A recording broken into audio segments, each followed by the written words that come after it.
প্রায় ২৫০০ বছর আগের কথা। স্থানটির নাম পাটলিপুত্র। গঙ্গার তীরে গড়ে ওঠা সেই নগর তখন মগধ সাম্রাজ্যের রাজধানী। নন্দবংশের রাজা তহননন্দ সেখানে রাজত্ব করেন। বিশাল সম্পদের অধিকারী, বিশাল সেনাবাহিনীর কর্তা। কিন্তু সেই শাসনের তলায় চাপা পড়া প্রজাকুল দিন গুজরান করে কষ্টে। কর বাড়ে, ন্যায় বিচার কমে। রাজপ্রাসাদের বিলাস আর বাইরের দারিদ্র্যের ফারাকটা বাড়তেই থাকে। ঠিক এই সময় একদিন রাজদরবারে এলেন এক অদ্ভুত দর্শনের মানুষ। কৃষকায় দেহ, শ্যামলা গায়ের রং, বাঁকা দাঁত। দেখতে মোটেও আকর্ষণীয় নন, কিন্তু তার চোখে দীপ্তি। তিনি এসেছিলেন তার পাণ্ডিত্য প্রদর্শন করতে, রাজার সামনে তার জ্ঞানের আলো ছড়াতে। কিন্তু রাজদরবারের অহংকারী পরিবেশে তাকে অপমান করে বিতাড়িত করা হল। কারণটা তুচ্ছ, তার চেহারা রাজদরবারের মানদণ্ড পূরণ করেনি। অপমানিত সেই ব্রাহ্মণ সেদিন প্রকাশ্যে তার শিখার গাঁট খুলে দিলেন। সেটা ছিল একটা প্রতিজ্ঞার প্রতীক। ঘোষণা করলেন, যতদিন নন্দবংশের পতন না হবে এই শিখা আর বাধা হবে না। এই মানুষটির নাম বিষ্ণুগুপ্ত। ইতিহাসে তিনি পরিচিত দুটো নামে, চাণক্য এবং কৌটিল্য। সেই শপথ কোনো ফাঁকা বুলি ছিল না। বৌদ্ধ জৈন সূত্র বলছে কৌটিল্য জন্মেছিলেন পূর্ণ দাঁত নিয়ে, যা ছিল ভবিষ্যৎ রাজার চিহ্ন। তার পিতামাতা সেই দাঁতগুলো তুলে দিয়েছিলেন যাতে পুত্র রাজা না হন। ফলে তিনি রাজা হননি, হয়েছিলেন রাজা নির্মাতা। তিনি ক্ষমতার কেন্দ্রে ছিলেন না, কিন্তু ক্ষমতাকে তিনি নির্মাণ করেছিলেন। কৌটিল্য মগধের গ্রামে গ্রামে ঘুরলেন, মানুষ চিনলেন, পরিস্থিতি বুঝলেন। একদিন এক গ্রামের মাঠে দেখলেন এক বালক সাধারণ গোয়ালার ঘরে লালিত, কিন্তু খেলার ছলেই রাজার মতো আচরণ করছে। বন্ধুদের মন্ত্রী সাজাচ্ছে, কাল্পনিক বিবাদের বিচার করছে, নির্দেশ দিচ্ছে দৃঢ়তার সাথে। কৌটিল্য বুঝলেন এই বালকের মধ্যে আছে নেতৃত্বের বীজ। তিনি সেই বালককে নিয়ে গেলেন তক্ষশিলায়। তার নাম চন্দ্রগুপ্ত। তক্ষশিলা তখন ভারতবর্ষের শ্রেষ্ঠ বিদ্যাপীঠ। সেখানে চন্দ্রগুপ্তকে গড়লেন কৌটিল্য। যুদ্ধবিদ্যা, রাজনীতি, দর্শন, অর্থনীতি সবকিছু শেখালেন। পুরো গল্পটা সহজ ছিল না, প্রথম দিকে ব্যর্থতাও ছিল। একবার একটি গ্রামের মহিলা তার ছেলেকে বকছিলেন, তুই একদম চন্দ্রগুপ্তের মতো, থালার মাঝখান থেকে খাওয়া শুরু করে হাত পুড়ে ফেললি। এই কথাটা শুনে কৌটিল্য বুঝলেন ভুলটা কৌশলের। শক্তিশালী সাম্রাজ্যকে কেন্দ্র থেকে আঘাত করতে গেলে হবে না, প্রান্ত থেকে শুরু করতে হবে। কৌশল পাল্টালেন, প্রান্তিক এলাকাগুলো জয় করতে করতে এগোলেন মূল লক্ষ্যের দিকে। দীর্ঘ লড়াইয়ের পর নন্দবংশের পতন হল। চন্দ্রগুপ্ত মৌর্য বসলেন মগধের সিংহাসনে, আর কৌটিল্য হলেন তার প্রধান পরামর্শদাতা। সেই মানুষ যিনি স্বপ্নকে বাস্তবে রূপ দিয়েছেন। কিন্তু এই গল্পে আরেকটি অধ্যায় আছে যেটা আজও বিশ্বকে অবাক করে। সাম্রাজ্য জয় করার পরে কৌটিল্য থেমে যাননি। তিনি লিখে গেলেন এক অসাধারণ গ্রন্থ, অর্থশাস্ত্র। ১৫টি বই, ১৫০টিও বেশি অধ্যায়, হাজার হাজার শ্লোক। রাষ্ট্রব্যবস্থার প্রায় প্রতিটি দিক, প্রশাসন, বিচার, কর, অর্থনীতি, গুপ্তচর বৃত্তি, বৈদেশিক নীতি, যুদ্ধ, সবকিছু বিস্তারিতভাবে আলোচিত হয়েছে এই গ্রন্থে। এখন প্রশ্ন হল, অর্থশাস্ত্র মানে কি শুধু অর্থনীতির বই? মোটেও না। অর্থ শব্দটির কৌটিল্যের কাছে যে অর্থ, সেটা আমাদের পরিচিত টাকা পয়সা মানে থেকে অনেক বড়। তিনি বলেছেন, মানুষের জীবিকার উৎস হল ভূমি, আর সেই ভূমি এবং তার অধিবাসীদের রক্ষা করা, তাদের কল্যাণ নিশ্চিত করার বিজ্ঞানটাই হল অর্থশাস্ত্র। হিন্দু দর্শনে জীবনের 4টি প্রধান লক্ষ্যের কথা বলা হয়: ধর্ম, অর্থ, কাম এবং মোক্ষ। এখানে ধর্ম হল নৈতিকতা ও কর্তব্য, অর্থ হল বস্তুগত সমৃদ্ধি ও সামাজিক মঙ্গল, কাম হল পার্থিব আনন্দ, আর মোক্ষ হল মুক্তি। কৌটিল্য এই অর্থকে গ্রন্থের কেন্দ্রে রেখেছেন। তার কাছে একটি রাষ্ট্র তখনই সফল যখন সেই রাষ্ট্র তার নাগরিকদের বস্তুগত এবং আত্মিক কল্যাণ একসাথে নিশ্চিত করতে পারে। কৌটিল্যের একটি গভীর কথা ছিল, সম্পদ হল একটি গাছের মতো, ধর্ম হল তার শিকড়, আর আনন্দ হল তার ফল। অর্থাৎ নৈতিকতার শিকড় ছাড়া সম্পদের গাছ টিকে থাকে না। যে সম্পদ আরও নৈতিকতা তৈরি করে, আরও সমৃদ্ধি আনে এবং মানুষের সুখ বাড়ায়, সেটাই প্রকৃত অর্থ। এই দৃষ্টিভঙ্গিটা একটু গভীরভাবে চিন্তা করলে বোঝা যায় কৌটিল্য কত দূর দেখতে পেতেন। আমরা আজকের দিনে অর্থনীতিকে আলাদা করে দেখি, নীতি এক জায়গায়, ব্যবসা আরেক জায়গায়। কৌটিল্য বলছেন এই বিচ্ছেদ ঠিক নয়। অর্থনীতি এবং নৈতিকতা পরস্পরের পরিপূরক। যে অর্থব্যবস্থা মানুষের নৈতিক মেরুদণ্ড ভেঙে দেয়, সেটা দীর্ঘমেয়াদে টিকে থাকে না। একটি রাষ্ট্র পরিচালনার জন্য কেমন জ্ঞান দরকার? কৌটিল্য বললেন, 4 ধরনের জ্ঞান থাকতে হবে রাজার এবং তার পরিষদের। প্রথমটি হল দর্শন বা আনবিক্ষিকী। এটা বিশুদ্ধ যুক্তিতর্কের বিজ্ঞান, যেখানে প্রশ্ন করা হয় কোনটা সত্যি, কোনটা মিথ্যে, কোনটা ভালো, কোনটা মন্দ। দর্শন ছাড়া মানুষ জ্ঞান মুখস্থ করতে পারে, কিন্তু সেই জ্ঞান দিয়ে সঠিকভাবে সিদ্ধান্ত নিতে পারে না। দ্বিতীয় শাখা হল 3টি বেদ: ঋগ্বেদ, সামবেদ এবং যজুর্বেদ। এগুলো ছিল নৈতিক কর্তৃত্বের উৎস, সমাজের ধর্মীয় ও সামাজিক বিধানের ভিত্তি। এখানে একটি গুরুত্বপূর্ণ কথা কৌটিল্য বলেছিলেন, পৃথিবী যখন বেদ অনুযায়ী পরিচালিত হয় তখন সে সমৃদ্ধ থাকে।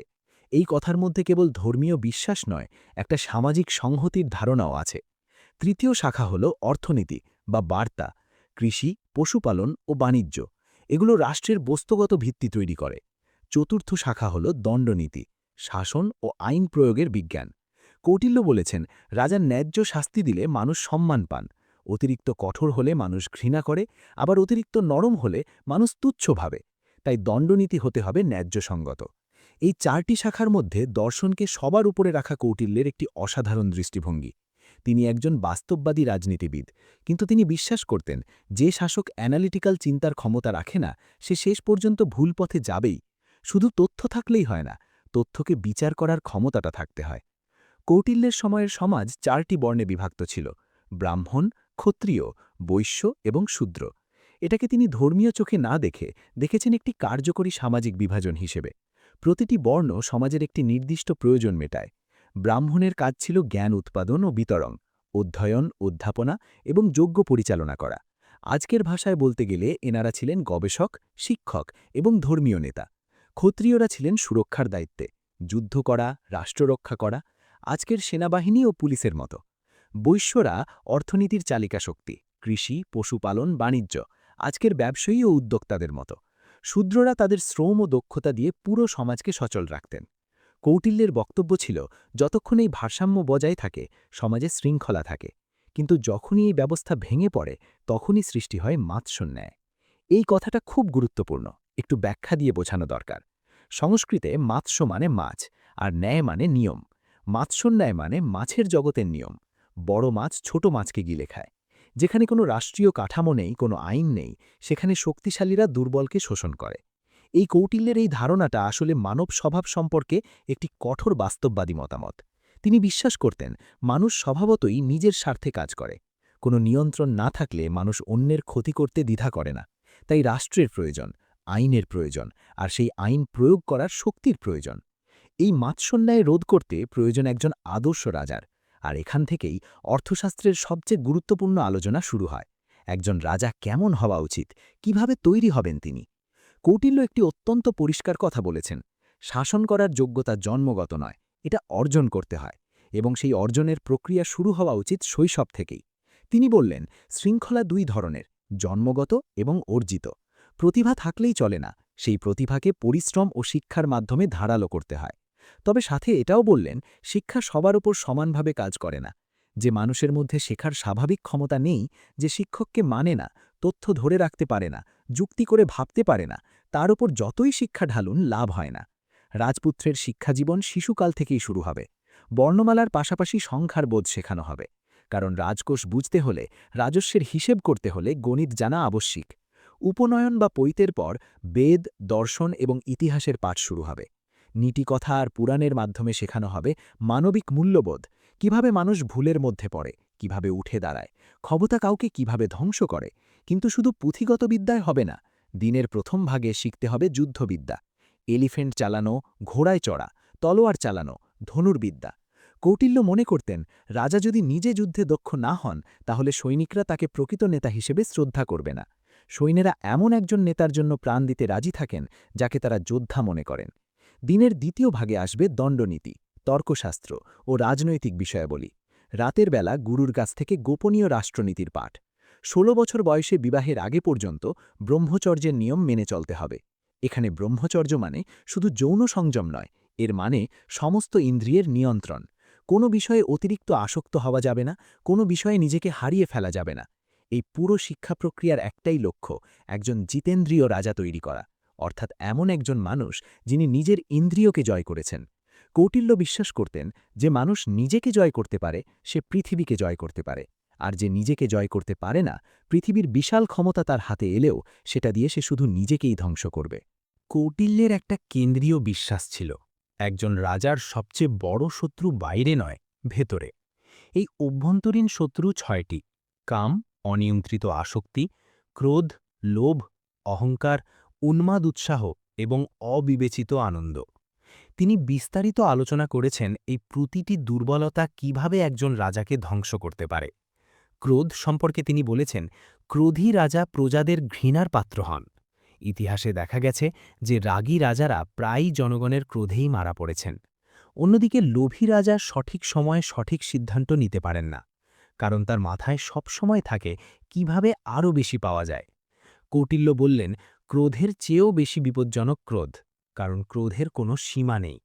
একজন লোভী রাজা হয়তো নিজের রোগে বা শত্রুর হাতে মারা পড়বেন, কিন্তু একজন ক্রোধী রাজা জনগণের ক্রোধে মারা পড়েন, যা সবচেয়ে অসম্মানজনক। আর অহংকার, অহংকারী রাজা সৎ পরামর্শ শোনেন না, চারদিকে চাটুকার জমে যায়, ফলে তিনি ভুল সিদ্ধান্ত নিতে থাকেন, আর একদিন সেই ভুলের ভার তাকে গ্রাস করে। এখানে কৌটিল্যের বিশেষভাবে আলোচিত বিষয়গুলোর মধ্যে ছিল কামের আসক্তির বিষয়টি। তিনি উদাহরণ দিয়েছেন বিভিন্ন দেশের রাজাদের, যারা কোনো নারী বা পুরুষের প্রেমে অন্ধ হয়ে রাষ্ট্রের কথা ভুলে গিয়েছিলেন। তারা সত্যিকারের পরামর্শের জায়গায় প্রেমিক প্রেমিকার কথায় সিদ্ধান্ত নিয়েছেন, ফলে রাজ্য হারিয়েছেন। এই ৬টি অভ্যন্তরীণ শত্রুকে জয় করতে পারলেই একজন মানুষ প্রকৃত নেতা হওয়ার যোগ্য। আর এই কথাটা শুধু রাজার জন্য নয়, যে কোনো দায়িত্বশীল পদে থাকা মানুষের জন্যই প্রযোজ্য। আমরা অনেকেই মনে করি রাজাদের জীবন মানে বিলাসিতা, ভোগ আর আরাম। কিন্তু কৌটিল্য একজন আদর্শ রাজার জন্য যে দৈনন্দিন রুটিন নির্ধারণ করেছিলেন, তা শুনলে যে কোনো পরিশ্রমী মানুষও একটু থমকে যাবেন। কৌটিল্য ২৪ ঘণ্টাকে ১৬টি ভাগে ভাগ করলেন, ৮টি দিনের জন্য, ৮টি রাতের জন্য। প্রতিটি ভাগ প্রায় ১.৫ ঘণ্টা করে। সূর্যোদয়ের ১.৫ ঘণ্টা পর থেকেই রাজার কাজ শুরু। প্রথমেই রাজস্ব ও প্রতিরক্ষার হিসেব নেওয়া, কতটুকু কর এলো, সেনাবাহিনীর কি অবস্থা। তারপর বিভিন্ন দপ্তরের কর্মকর্তাদের রিপোর্ট শোনা। তারপর প্রজাদের সাথে সাক্ষাৎ। এই প্রজা সাক্ষাতের বিষয়টা কৌটিল্যের কাছে অসম্ভব গুরুত্বপূর্ণ ছিল। তিনি স্পষ্ট বলেছেন, যে রাজার কাছে প্রজারা পৌঁছাতে পারে না, সেই রাজার বিপদ অনিবার্য। কারণ যখন একজন মানুষ তার অভিযোগ জানাতে পারে না, সেই অসহায়ত্ব আর হতাশা জমতে জমতে একদিন বিদ্রোহে পরিণত হয়। প্রজারা তখন শত্রুর দলে যোগ দিতে দ্বিধা করে না। কৌটিল্যের একটি কথা এখানে বিশেষভাবে উল্লেখযোগ্য, প্রজাদের সুখে রাজার সুখ, প্রজাদের কল্যাণে রাজার কল্যাণ। শুনতে আদর্শবাদী মনে হলেও এটা কৌটিল্যের বাস্তববাদী হিসাব। সুখী প্রজারা বেশি উৎপাদন করে, বেশি কর দেয়, বিদ্রোহ করে না এবং বাইরের শত্রুর বিরুদ্ধে রাষ্ট্রকে রক্ষা করে। রাত্রিকালেও রাজার বিশ্রাম মাত্র ৪.৫ ঘণ্টার মতো। বাকি সময়ে গুপ্তচরদের রিপোর্ট বিশ্লেষণ, পরবর্তী দিনের পরিকল্পনা আর রাষ্ট্রীয় বিষয়ে ভাবনা।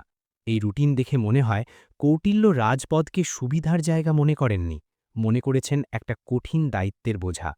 রাজত্ব পাওয়া পুরস্কার নয়, এটা একটা মিশন। কৌটিল্য রাজার নিরাপত্তা নিয়ে অত্যন্ত সুনির্দিষ্ট এবং কঠোর নির্দেশনা দিয়েছেন। এই অংশটি পড়লে বোঝা যায় প্রাচীন ভারতের রাজনীতি কতটা বিপজ্জনক ছিল। রাজার প্রাসাদ হবে দুর্ভেদ্য, চারদিকে পরিখা, উঁচু প্রাচীর এবং কঠোর পাহারা। রাজার নিজের কক্ষে যাওয়ার পথে থাকবে গোপন সুড়ঙ্গ বা লুকানো সিঁড়ি। জরুরি অবস্থায় রাজা যাতে নিরাপদে বের হতে পারেন, সে ব্যবস্থা থাকবে। বিষপ্রয়োগ ছিল কৌটিল্যের বিশেষ উদ্বেগের বিষয়, তাই রাজার খাবার তৈরি করবে সম্পূর্ণ বিশ্বস্ত পাচক, এবং প্রতিটি খাবার খাওয়ার আগে পরীক্ষা করা হবে। রাজার ওষুধ খাবার আগে চিকিৎসক নিজে সেটি খেয়ে দেখাবেন।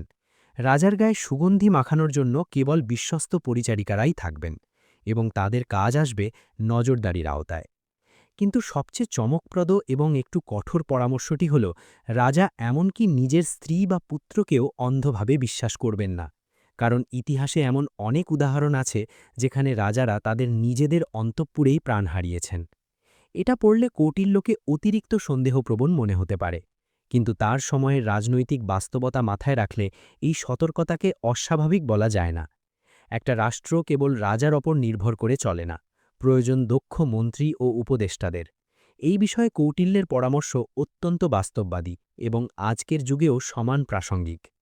প্রথম কথা, বাল্যবন্ধু বা সহপাঠীদের শুধু পুরনো সম্পর্কের কারণে মন্ত্রী বানাবেন না। সম্পর্ক এক জিনিস, যোগ্যতা আর এক জিনিস। মন্ত্রী হওয়ার জন্য প্রয়োজন সামাজিক সম্মান, বুদ্ধিমত্তা, বাগ্মিতা এবং রাজার প্রতি প্রকৃত বিশ্বস্ততা। কিন্তু শুধু দেখেই সিদ্ধান্ত নেবেন না। কৌটিল্য মন্ত্রী নিয়োগের পর তাদের পরীক্ষা করার এক অভূতপূর্ব পদ্ধতির কথা বলেছেন। গুপ্তচর পাঠিয়ে মন্ত্রীদের 4 ধরনের প্রলোভন দেখানো হবে। প্রথমত ধর্মের প্রলোভন, অর্থাৎ এমন কোনো অনৈতিক কাজে ডাকা হবে যেটা ধর্মের মোড়কে আসছে।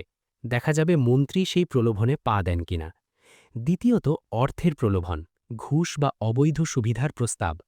তৃতীয়ত কামের প্রলোভন, কোনো আকর্ষণীয় ব্যক্তির মাধ্যমে প্রলুব্ধ করার চেষ্টা। চতুর্থত ভয়ের মাধ্যমে, হুমকি দিয়ে গোপন তথ্য বের করার চেষ্টা। যে মন্ত্রী এই 4টি পরীক্ষায় উত্তীর্ণ হন, কোনো প্রলোভনেই যিনি বিচ্যুত হন না, কেবল তিনিই সত্যিকারের বিশ্বাসযোগ্য। কৌটিল্যের একটি বিখ্যাত উপমা এখানে প্রাসঙ্গিক। রাজা একটি একচকার রথের মতো, একা চলতে পারেন না। যোগ্য মন্ত্রীরা হলেন সেই চাকা যা রথকে এগিয়ে নিয়ে যায়। কিন্তু সেই চাকা যদি দুর্বল হয়, রথ উল্টে যাবে। এখানে একটা সূক্ষ্ম কিন্তু গুরুত্বপূর্ণ বিষয় আছে। কৌটিল্য বলছেন, রাজা একনায়ক হবেন না, তাকে মন্ত্রীদের মতামত শুনতে হবে। কিন্তু মন্ত্রীরাও রাজার উপরে উঠে যাবেন না। এটি এক ধরনের চেক অ্যান্ড ব্যালেন্সের ব্যবস্থা, যা আধুনিক গণতান্ত্রিক চিন্তার 1000 বছর আগেই কৌটিল্য ভেবেছিলেন। কৌটিল্যের রাষ্ট্রচিন্তার কেন্দ্রে আছে সপ্তাঙ্গ তত্ত্ব, রাষ্ট্রের 7টি মৌলিক উপাদান। এটা না বুঝলে অর্থশাস্ত্রের গভীরে যাওয়া সম্ভব নয়। প্রথমটি স্বামী বা রাজা, রাষ্ট্রের কেন্দ্রশক্তি। দ্বিতীয়টি অমাত্য বা মন্ত্রিপরিষদ, রাজার বিশ্বস্ত উপদেষ্টা ও প্রশাসনের চালিকা শক্তি। তৃতীয়টি জনপদ বা ভূখণ্ড, রাষ্ট্রের ভৌগোলিক সীমানা এবং তার মধ্যে থাকা মানুষ ও প্রাকৃতিক সম্পদ। চতুর্থটি দুর্গ বা রক্ষা কাঠামো, শুধু সামরিক দুর্গ নয়, পুরো নিরাপত্তা ব্যবস্থা। পঞ্চমটি কোষ বা অর্থকোষ, অর্থ ছাড়া রাষ্ট্র চলে না। সেনাবাহিনী, প্রশাসন, কল্যাণমূলক কাজ সবকিছুর জন্য অর্থ দরকার। কৌটিল্য বলেছেন, যে রাজার কোষ খালি সে রাষ্ট্রের প্রাণশক্তি খেয়ে নেয়। ষষ্ঠটি বল বা সেনাবাহিনী, রাষ্ট্রের বাহ্যিক এবং অভ্যন্তরীণ নিরাপত্তার রক্ষক।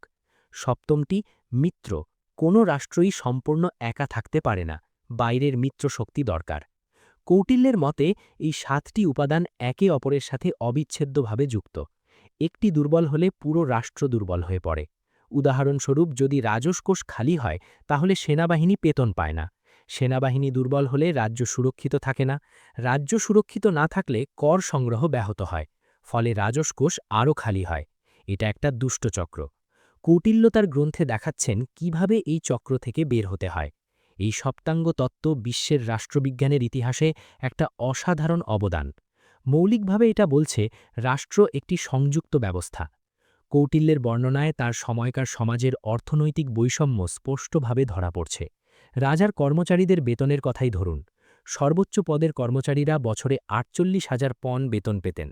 এই উচ্চ বেতনের কারণ হিসেবে কৌটিল্য নিজেই বললেন, এদের এতটাই ভালো বেতন দিতে হবে যাতে তারা শত্রুর প্রলোভনে না পড়েন এবং বিদ্রোহ না করেন।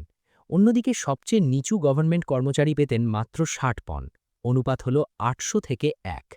এই বৈষম্যকে কৌটিল্য অস্বীকার করেননি, কিন্তু তিনি একটি কল্যাণমূলক রাষ্ট্রের কথাও বলেছেন। জরুরি অবস্থায় ধনীদের কাছ থেকে সম্পদ সংগ্রহ করতে হবে, শস্য, গবাদি পশু, অর্থ দিয়ে প্রজাদের সাহায্য করতে হবে। এখানে কৌটিল্যের একটা অত্যন্ত আধুনিক চিন্তা লুকিয়ে আছে। তিনি বললেন, কোনো চোর ধরা না পড়লে এবং চুরি হওয়ার সম্পত্তি উদ্ধার না হলে রাজকোষ থেকে ক্ষতিগ্রস্ত ব্যক্তিকে ক্ষতিপূরণ দিতে হবে। অর্থাৎ রাষ্ট্র তার নাগরিকের সম্পদ রক্ষা করতে ব্যর্থ হলে ক্ষতিপূরণ দেবে। এই নীতি আজকের অনেক দেশেও সম্পূর্ণরূপে বাস্তবায়িত হয়নি। তিনি এও বলেছেন, রাজা যদি প্রজাকে অতিরিক্ত করের বোঝায় দুর্বিষহ করে তোলেন, তাহলে প্রজারা বিদ্রোহী হবেই। আর অন্যদিকে রাজকোষ ফাঁকা হলেও রাষ্ট্র চলে না। এই দুটোর মধ্যে ভারসাম্য রাখাই রাজার মূল চ্যালেঞ্জ, আর এই চ্যালেঞ্জটি আজকের প্রতিটি সরকারের কাছেও সমান প্রাসঙ্গিক। ভাবুন একটু, আপনি রাজ্যের একজন কর্মকর্তা। সকালে বাজারে গেলেন, এক সাধু মানুষের সাথে কথা হলো। বিকেলে এক বণিকের সাথে বসে চা খেলেন। রাতে এক পরিচিত মুখ আপনার দরজায় এলো। কিন্তু আপনি জানেন না, এই তিনজনের একজন বা হয়তো তিনজনেই কৌটিল্যের গুপ্তচর। তারা আপনার প্রতিটি কথা, প্রতিটি কাজ লক্ষ্য করছে এবং রাজার কাছে পৌঁছে দিচ্ছে। এই ছিল কৌটিল্যের গুপ্তচর ব্যবস্থার বাস্তবতা। কৌটিল্যের অর্থশাস্ত্রের একটি বিশাল অংশ জুড়ে আছে গুপ্তচর বৃত্তি বা গূঢ় পুরুষ ব্যবস্থার বিবরণ। আধুনিক পাঠকের কাছে এটা হয়তো একটু অস্বস্তিকর লাগতে পারে। রাষ্ট্র কি সব সময় তার নাগরিকদের গোপনে নজরে রাখবে? কিন্তু কৌটিল্যের দৃষ্টিতে এটা ছিল রাষ্ট্রের বেঁচে থাকার অপরিহার্য শর্ত। তার যুক্তিটা এরকম, একজন রাজা কখনোই সরাসরি জানতে পারবেন না তার রাজ্যের প্রতিটি কোণায় কি হচ্ছে। দুর্নীতিবাজ কর্মকর্তারা সত্য লোকাবে, শত্রুরা ভেতর থেকে ষড়যন্ত্র করবে। বিদ্রোহের আগুন নিভু নিভু অবস্থায় পুঞ্জীভূত হবে। তাই রাজার দরকার এমন এক ব্যবস্থা যেখানে তথ্য স্বয়ংক্রিয়ভাবে তার কাছে পৌঁছবে, প্রজারা জানুক বা না জানুক। কৌটিল্য গুপ্তচরদের বিভিন্ন ধরনের ছদ্মবেশ ও কাজের কথা অত্যন্ত বিস্তারিতভাবে বলেছেন। এই তালিকাটি পড়লে বোঝা যায় তিনি সমাজের প্রতিটি স্তরকে অতটা সুনির্দিষ্টভাবে বিশ্লেষণ করেছিলেন। প্রথমত ছিল স্থায়ী গুপ্তচর, যারা এক জায়গায় থেকে তথ্য সংগ্রহ করত।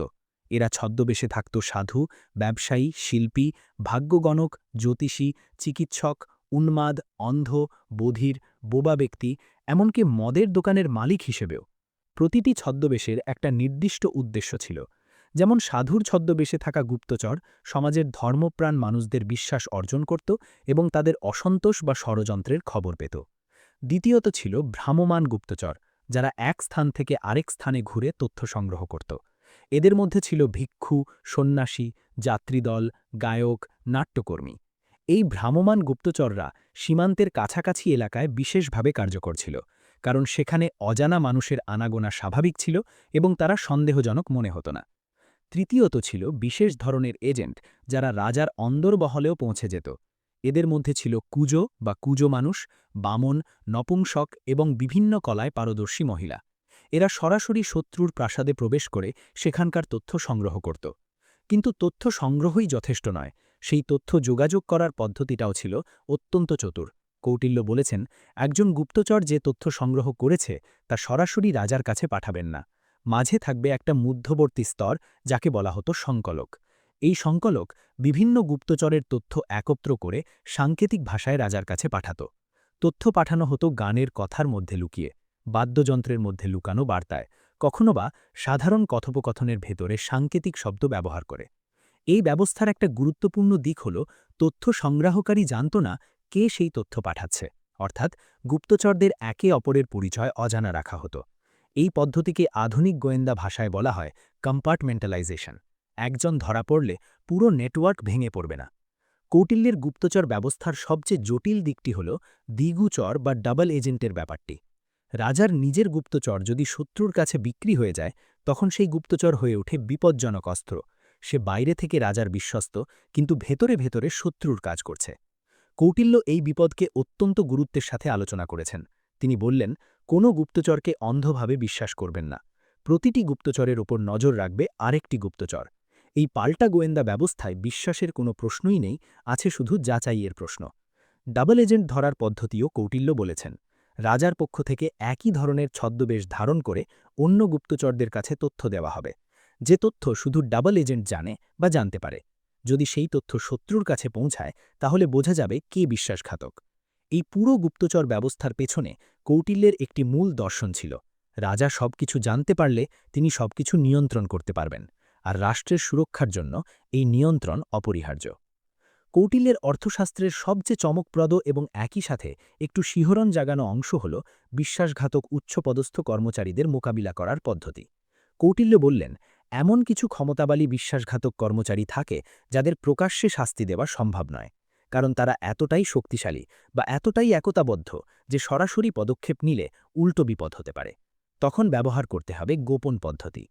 কৌটিল্য এই গোপন পদ্ধতির কয়েকটি উদাহরণ দিয়েছেন, এবং এগুলো পড়লে বোঝা যায় কেন তাকে ভারতের ম্যাকিয়াভেলি বলা হয়। একটি পদ্ধতি হল বিশ্বাসঘাতকের ভাই বা পুত্রকে প্ররোচিত করা। গুপ্তচর পাঠিয়ে ভাইকে বলা হবে, তোমার ভাইয়ের সম্পত্তি পেলে জীবন বদলে যাবে, তাকে হত্যা করলে রাজা তোমাকে পুরস্কৃত করবে। যখন সে কাজটি করে ফেলবে, তখন তাকেও হত্যা করা হবে, কারণ ভ্রাতৃহত্যার অপরাধে। আরেকটি পদ্ধতি বিশ্বাসঘাতকের স্ত্রীকে ব্যবহার করা। একজন মেন্ডিকেন্ট বা ভিক্ষু মহিলা গুপ্তচর হিসেবে স্ত্রীর বিশ্বাস অর্জন করবে, তাকে প্রেমের আকর্ষণ দেখাবে এবং তারপর তার মাধ্যমে বিশ্বাসঘাতক স্বামীকে বিষ দেওয়া হবে। আরেকটি পদ্ধতি হল বিশ্বাসঘাতককে একটি বিপজ্জনক অভিযানে পাঠানো। সাথে পাঠানো হবে বিশ্বস্ত ঘাতক। যুদ্ধের মধ্যে বা যাত্রাপথে তাকে হত্যা করে বলা হবে শত্রুর হাতে মারা গেছে। এই পদ্ধতিগুলো পড়লে মনে হতে পারে কৌটিল্য অত্যন্ত নির্মম ছিলেন, কিন্তু একটু গভীরে গেলে বোঝা যায় তিনি নির্মম ছিলেন না, ছিলেন বাস্তববাদী। রাষ্ট্রকে রক্ষা করার জন্য কখনো কখনো অপ্রিয় পদক্ষেপ নিতে হয়। এই নীতিটি আজকেও ভূরাজনীতিতে প্রতিদিন ব্যবহার হচ্ছে, পার্থক্য শুধু পোশাকের। কৌটিল্যের গুপ্তচর ব্যবস্থা কেবল উচ্চপদস্থ কর্মচারীদের ওপর সীমাবদ্ধ ছিল না, সাধারণ প্রজারাও ছিলেন নজরদারির আওতায়। শহরের প্রতিটি এলাকায় ছিলেন গুপ্ত নজরদার। মদের দোকানে বসে এজেন্টরা লক্ষ্য করত কে অতিরিক্ত খরচ করছে অথচ তার পরিচিত আয়ের উৎস নেই। তীর্থস্থানে, উৎসবে, জনসমাগমে গুপ্তচররা ঝগড়া বাঁধাত নিজেদের মধ্যে। উদ্দেশ্য ছিল দেখা কোন মানুষ রাজার সমালোচনা করছে, কে বিদ্রোহী চিন্তা ধারণ করছে। শহরে প্রতিটি বাড়ির মালিক অতিথির আগমন এবং প্রস্থান রাষ্ট্রীয় কর্তৃপক্ষকে জানাতে বাধ্য ছিলেন। কোনো পরিচয়হীন অতিথি যদি দীর্ঘদিন থেকে যায় সেটা সন্দেহজনক। যদি কেউ সন্ধ্যার পর রাস্তায় বের হয় অস্ত্র নিয়ে বা মাথায় মুখোশ দিয়ে, সঙ্গে সঙ্গে জিজ্ঞাসাবাদ। রাতে কারফিউ ছিল। সূর্যাস্তের 2.25 ঘণ্টা পর থেকে সূর্যোদয়ের 2.25 ঘণ্টা আগে পর্যন্ত রাস্তায় বের হতে হলে বিশেষ অনুমতি লাগত। তবে ব্যতিক্রম ছিল। প্রসবকারী দায়ী, অসুস্থ ব্যক্তির পরিচর্যায় আসা চিকিৎসক, মৃতের সৎকারে যাওয়া মানুষ বা হাতে প্রদীপ নিয়ে প্রকাশ্যে চলাচলি মানুষ, এরা বের হতে পারত। এই পুরো নজরদারি ব্যবস্থাটা পড়লে মনে হয় কৌটিল্যের রাষ্ট্র কি তাহলে একটি নিয়ন্ত্রণকামী পুলিশ রাষ্ট্র ছিল? কিন্তু এখানে একটা সূক্ষ্ম পার্থক্য আছে। কৌটিল্যের নজরদারির ব্যবস্থার উদ্দেশ্য ছিল দুটো। প্রথমত, শত্রু ও বিশ্বাসঘাতকদের চিহ্নিত করা। দ্বিতীয়ত, নাগরিকদের সুরক্ষা নিশ্চিত করা। যে কর্মচারী তার দায়িত্বের এলাকায় কোনো ডাকাতি বা অপরাধ প্রতিরোধ করতে ব্যর্থ হতো তাকে নিজের পকেট থেকে ক্ষতিপূরণ দিতে হতো। অর্থাৎ নজরদারি শুধু সন্দেহের হাতিয়ার নয়, এটি নাগরিকের সুরক্ষার দায়ও বহন করে।